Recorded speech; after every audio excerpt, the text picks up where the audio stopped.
Our priority here is to have you turn over the Iron Man weapon to the American people. Well, you can forget it. We're safe. America is secure. You want my property? You can't have it. But I did you a big favor. I have successfully privatized world peace. Tony Stark's got a brand new suit of armor. Will the sequel to Iron Man make enough to pay for it? I'm Michael Phillips of the Chicago Tribune. And I'm A.O. Scott of the New York Times. 2 years ago, Robert Downey Jr., already a quick-witted and constantly surprising actor, became a superhero and a bona fide superstar thanks to Iron Man, directed by Jon Favreau. Very good time, that film. You knew a sequel was coming, and it's here, and it's not bad. The fresh meat in Iron Man 2 is Mickey Rourke as a Russian with a family grudge against Downey Jr.'s billionaire weapons manufacturer. In this scene, all suited up as Whiplash, Rourke interrupts the Grand Prix at Monaco to settle an old score.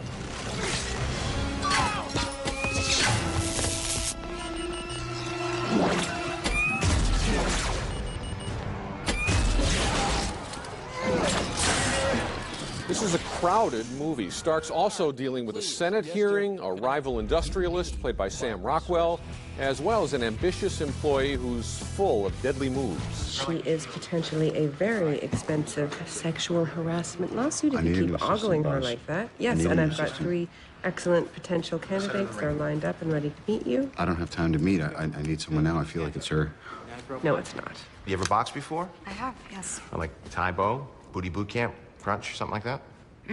That's Scarlett Johansson in the ring with director Favreau. Favreau also plays a supporting role as Stark's flunky. Also returning from the first film is Gwyneth Paltrow as Pepper Potts, now the CEO of Stark Industries. I know. My editor will kill me if I don't grab a quote for our Powerful Women issue. Oh. Can I? Sure. She's actually doing a big spread on me for Vanity Fair. I thought I'd throw her a bone, you know.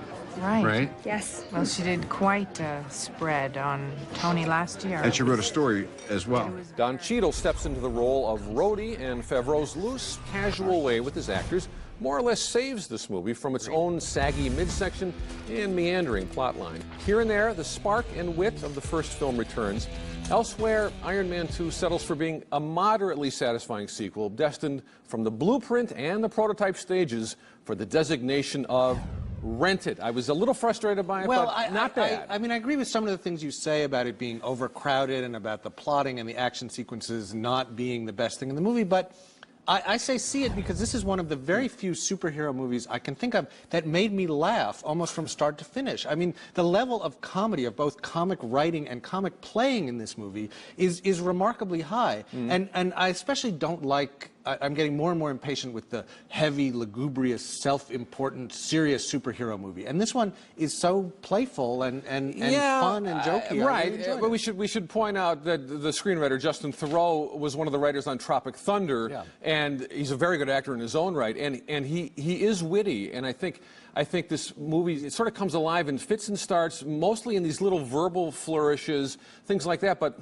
I gotta say, I think the storyline, it just is so meandering and kind of chaotic and a little confusing, and I never had that feeling in the first picture. Oh, I agree. I was confused, and there's a lot of setting up the next sequel. There are things, the appearance of Samuel Jackson, the whole, you know, who the Scarlett Johansson character is and what she's about, that isn't going to pay off until 2 or 3 movies from now. Right. And that's frustrating, but I have to say there's just such liveliness, and there's some really good acting. There's this really kind of amazing scene, for example, between Downey and Mickey Rourke, the 2, you know, phoenixes risen from the ashes of ruined That is careers, a good scene. facing off in a prison cell. Speaking of thieves, where did you get this design? My father, Anton Vanko. Well, I never heard of him. My father is the reason you're alive. The reason I'm alive is because you had a shot, you took it, you missed. Did I? Let me tell you why I think that works. There's no sense of facetiousness at all. I think Rourke, who doesn't have that many lines in this picture, although it's a big role, you know, it's just a couple of lines here and there, but he plays it very, very much for keeps.